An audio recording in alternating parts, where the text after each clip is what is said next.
Okay, very good morning to everyone. It is Thursday, the 7th of December.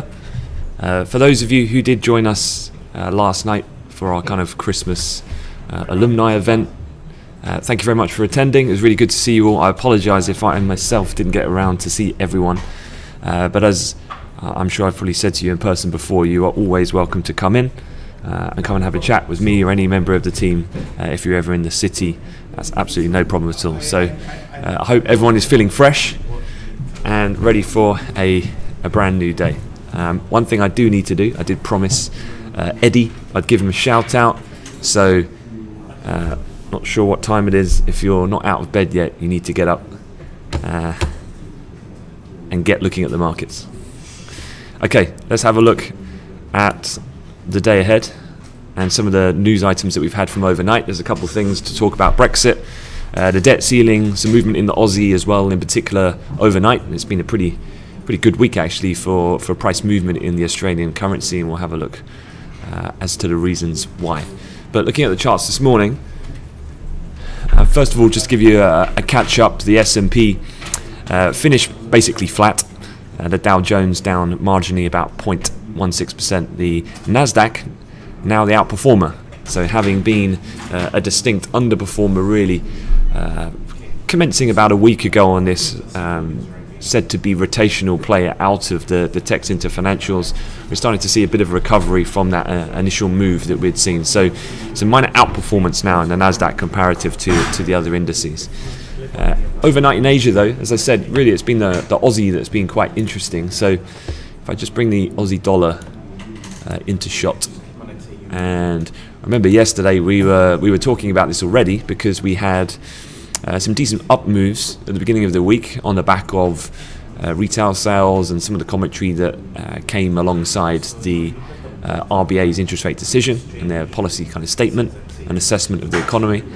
But then we had the GDP number yesterday, and that was at 12:30 last night, or the night before, and we saw a downward move, and then we've had some more data come out from overnight. And so that data is trade related. The Australian dollar is now weakened to a 2-week low after the country reported its trade surplus shrank in October, coming in below estimates as exports slipped. The export component was quite a bit weaker than expected. So Aussie again weakening in the initial reaction during the Asia Pac session, and then as Europe has come into the market this morning, we've broke that initial low point on the first reaction to the data, and we've continued to move lower going through S1 on the daily pivots.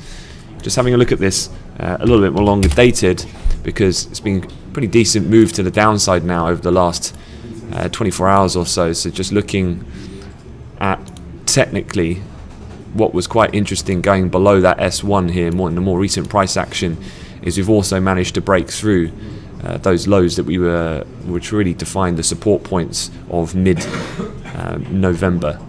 So below here, just go back a little bit further, you can see that that's kind of broken the bottom end of this consolidation phase that we had been in for the Aussie currency.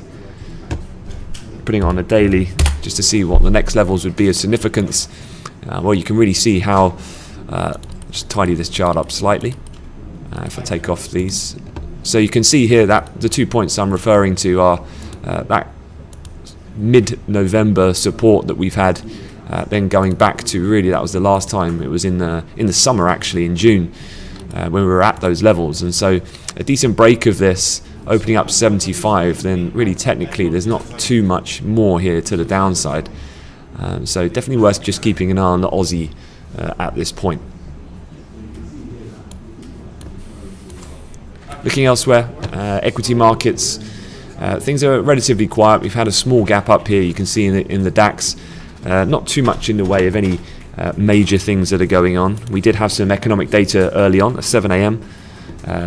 German industrial production posted a surprise dip in October. Unexpectedly fell in October from the month before, posting the biggest decline of 2017. Disappointing start for the fourth quarter. The metric fell 1.4%, worse than both the Reuters consensus estimate of a rise of 1% and the minimum estimate of any economist for a fall of 1.1%. But overall, I don't really think this is drawing too much attention. Much like similar case to the factory orders we had yesterday from Germany. People noting this, but I don't think that really it's a game changer in decision making for strategies for this morning. Otherwise, equities overall are remaining fairly buoyant. Some of this downside volatility we've had in US equities seems to just be abating more recently, and as such, relative risk appetite prevalent, and so gold is also lower. And we've continued to move down to sub 1260 at the moment. So just having a look here, going back down to levels we've not really traded in quite some time actually when we're looking at spot gold. Maybe that's because people are buying Bitcoin and not gold. And we're going to have a look at Bitcoin in a second. So just having a look at gold price from a longer term perspective, you can see here we've broken through these lows originally that will go back to the early part of October. On that initial snap lower that we had at the beginning of the week on Tuesday, we initially ran lower to test that. That was that level that I remember Sam was talking about, really big support point for this year, kind of more recently in the last couple of months, but we're definitely through that now. So next point of area of interest, probably down at 1251 spot 4, 1250 as well, just for a psychological level. But you can see, because having broken that, there really isn't a great deal to the downside here. I guess potential risks to the short would be disruptions to the US debt ceiling conversations. I guess this Brexit going into not getting a deal could reignite some risk-off mentality.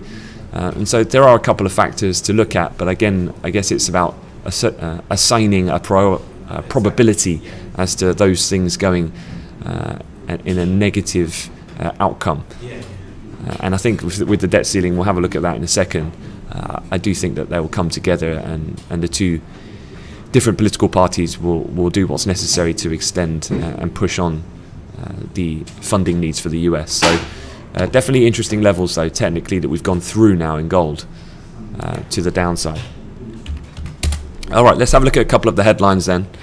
A few things to be aware of, starting off with the UK. So the Brexit saga goes on, and what I wanted to do is just run through. There's a couple of little snippets out of this article in The Guardian this morning that I think quite nicely sums up the situation.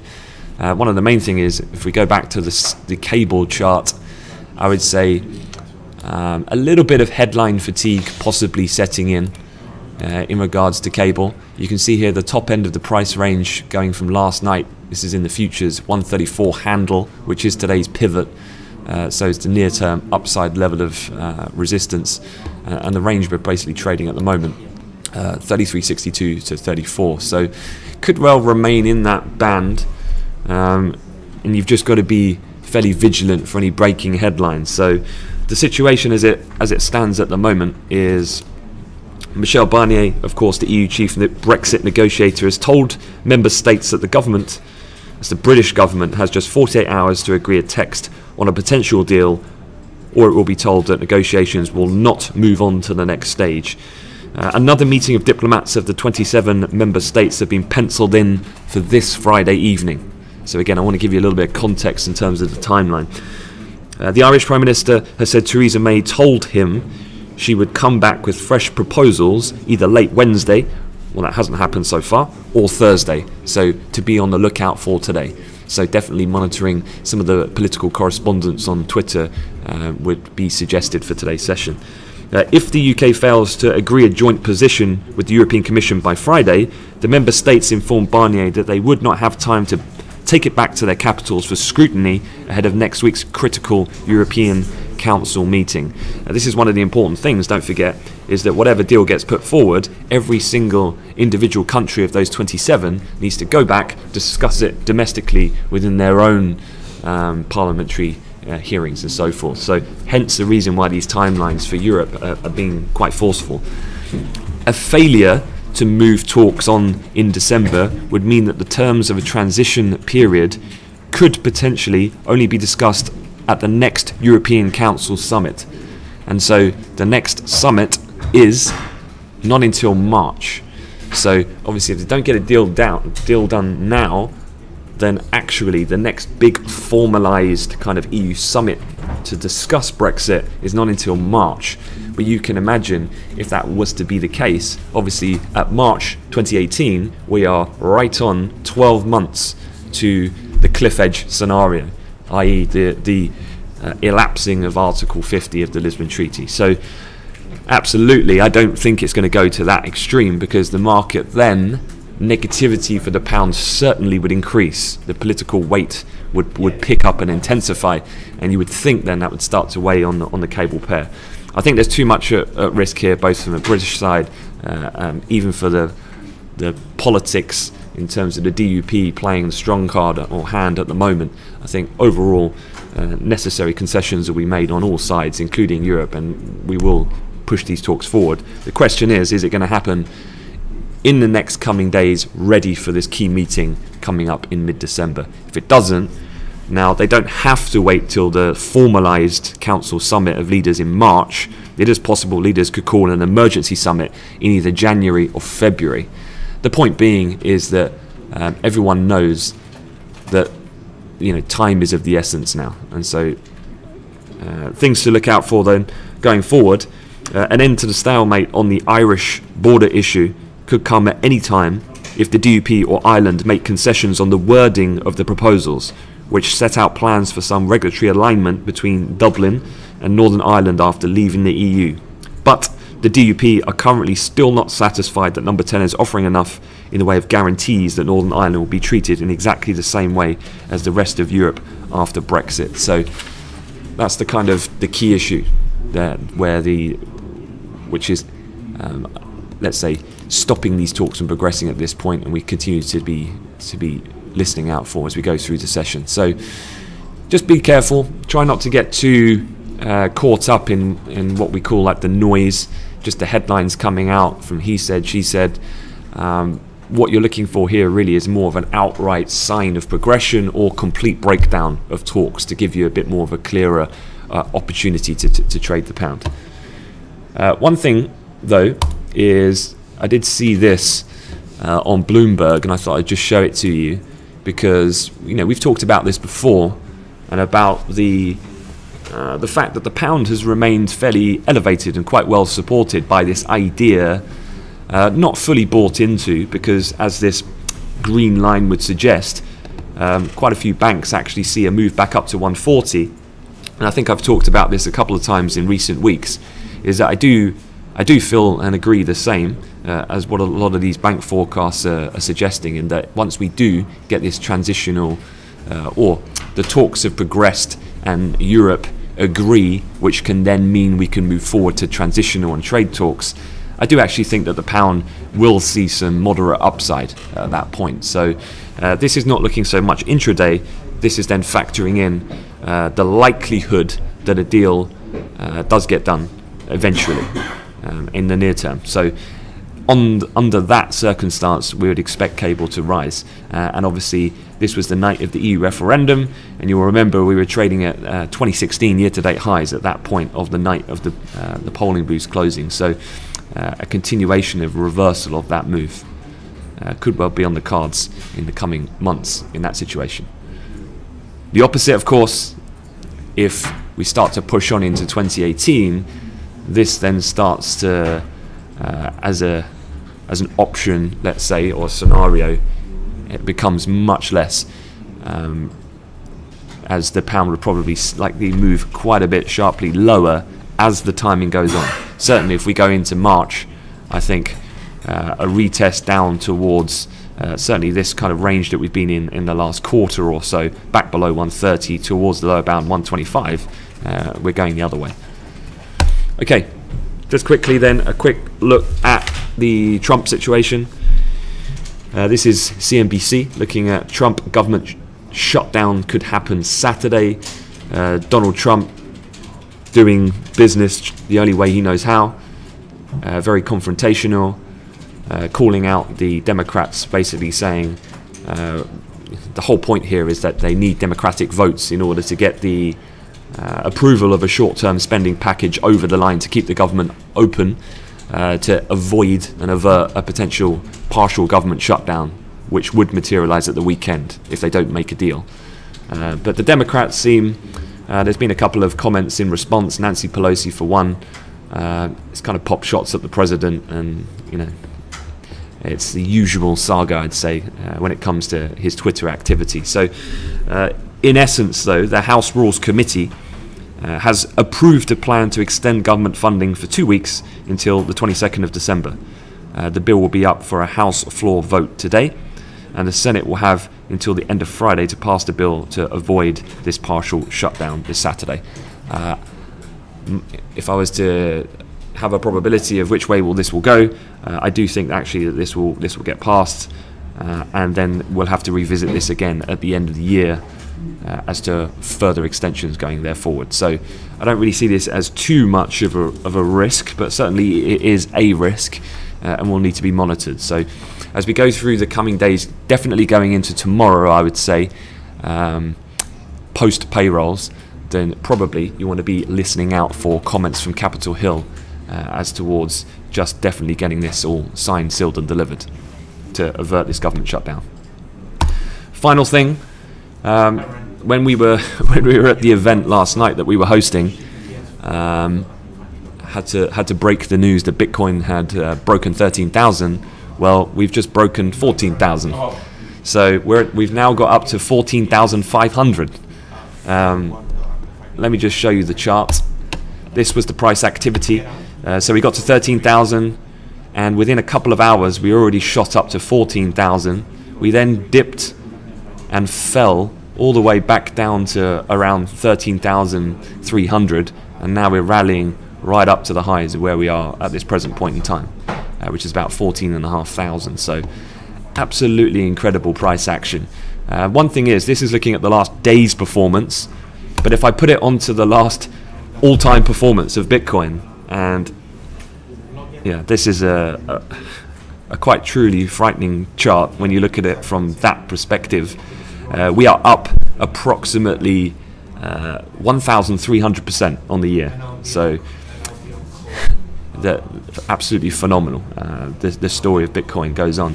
Now, why did it just shoot higher last night? Well, of course, there's this psychological aspect that we always talk about. We've breached the next big 1,000 marker, if you like, and it's getting ever more quicker, the frequency of going in these big hurdles or increments.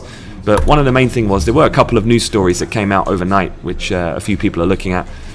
This was one, the ASX, which is the main exchange operator for equities and derivatives in Australia. So they've said they'll start using blockchain to process equity transactions. Blockchain is the ledger software, of course, that makes Bitcoin and other cryptocurrencies possible. So I guess any time that these exchanges, much like we've seen since the CME announced that they were going to do futures, it's almost these kind of more traditional exchange centers legitimizing the crypto and also Bitcoin by then using the technology and being able to trade. And so we've seen another main exchange, this time Australia, coming forward and talking about that as well. Bitcoin also got a boost from a successful test of the Lightning Network. This promises to provide a new way to pay with Bitcoin. The technology would move some transactions away from the blockchain by allowing buyers and sellers to transact privately and later broadcast that activity to the public network. This is one of those things where basically it's trying to ease ongoing congestion, which is said to have plagued Bitcoin. So again, these changes are starting to add a little bit of the fundamentals are starting to creep in a little bit for actual reasons for rising, which is further fueled by then this kind of just mentality at the moment of buying into this very popular asset. Okay, quick overview of the calendar and what's to come. So for the morning, we are pretty much done for the time being. You have had UK Halifax house prices. Not that it's had any impact on the pound, but to keep you aware, we were up 0.5%. That's actually slightly higher than expected. So we had seen a slightly stagnant UK housing market for the last couple of months, but Halifax house prices have gone back up now, 0.5% to 0.2. It's going to be quite interesting actually tracking that data going forward, given the last proposal that we heard in the UK budget from Chancellor Hammond more recently, and the changes that have been made. That was their big kind of deal that they made within that budget announcement on the stamp duty issue. Looking to this afternoon though, and what's to come, really it's a build-up to non-farms. So we'll be looking for the weekly jobless numbers, we'll be looking at challenger layoffs, neither of which I'm going to be expecting too much in the way of any stark reaction. Going further forward, then you've got Canadian PMI data and building permits, so it's pretty light actually in terms of actual headline tier 1 economic data. Speakers though, you do have ECB President Mario Draghi, 4 p.m, speaking on Basel banking reform, so not specifically on monetary policy or the economy, but nonetheless the President is speaking. I would definitely, if you're in a Euro position or considering at that time, definitely be aware that he is speaking. So with a light calendar, I'd say things you want to keep a close eye on are any breakthrough in talks on the Brexit situation, leaks coming out of that. We are expecting Theresa May and the DUP to be talking, I'm sure, behind closed doors as we go through the session. And then separate to that, keeping an eye out for any political related comments in regards to the looming partial government shutdown at the weekend. I'd expect those comments to start to pick up really from here forward. And that's pretty much it. So any questions, let me know in the chat room. Otherwise, I'm going to leave it at that. Have a good day. Thank you very much.